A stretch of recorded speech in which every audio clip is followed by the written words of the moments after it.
السلام علیکم ورحمة الله وبرکاته. بسم الله الرحمن الرحیم.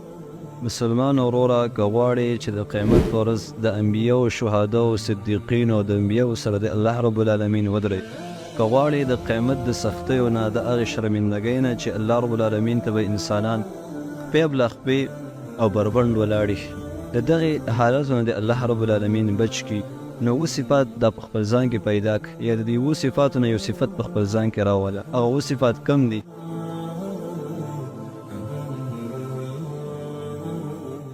حدیث کې راځي چې دا حدیث د مسلم او د بخاري روایت، ابو هریره رضی الله تعالی عنه فرمایي چې رسول الله صلی الله علیه وسلم وفرمایل: سبعة یظلهم الله فی ظله یوم لا ظل الا ظله. وکسان دي چې الله رب العالمین به د قیامت په ورځ د خپل عرش تر سیوري لاندې ودرې، چې ټول انسانان به په تکلیفونو کې ولاړي، یو په هغې کې امام عادل، هغه مسلمان بادشاه او مشر چې په هغه کې الله رب العالمین انصاف اچولی دی، سره د دې نه چې هغه سره قوت هم شته چې په خلکو باندې ظلم وکړي، زیاتي وکړي، خو د هغې سره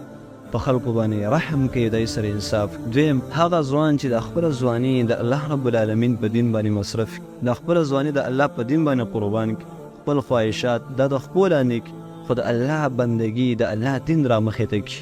سره د دې نه چې په سینه کې هم طاقت شته، په سر کې هم طاقت شته، په سترګو کې، خو دا ټول شاته کوي او د الله دین له وقته کوي. دریم ورجل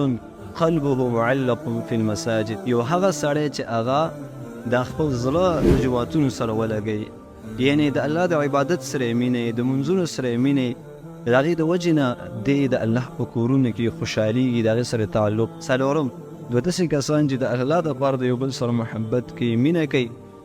د الله د محبت د وجې نه دوی راجمع کېږي او د الله د محبت د وجې نه جدا کېږي. دا محبت یې صرف د الله دپاره او دې ته ویلی کېږي زما عزتمند د الولا والبرا، چې په دې باندې زموږ او ستاسې اسلام ولاړ دی چې د الله دپاره به دښمني کوي او د الله دپاره به دوستي کوي، چې دا د کې کله راغله نو پوه شه چې د الله په دین باندې ته روان یې. او پنځم ورجل دعته امرأة ذات منصب وجمال فقال اني اخاف الله، او بل داسې سړی چې هغه ته یو د ښایست والا او منصبداره زنانه ورته دعوت ورکړي چې ما سره زنا وکړي، خو لیکن دی وایي اني اخاف الله، زه د الله نه یېرېږم. یعنی تا ته د فحشا، تا ته د زنا اسباب دا مهیا دي، درته اسان دي، ته موبایل ته ګورې، سوشل میډیا استعمالوي او په هغې کې تا ته غلطه ویډیوګانې راځي، خو ته د الله نه یېرېږې، د الله د ير د وجې نه دغه ویډیوګانې لرې کوې، د هغې په ځای باندې اسلامي ډیټا په هغې باندې خپل ځان پوهوې.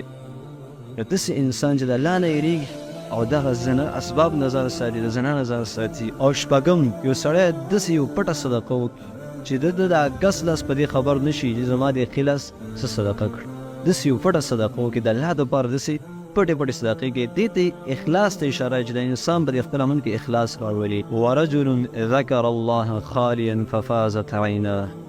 یو هغه انسان چې هغه ځان نه کیني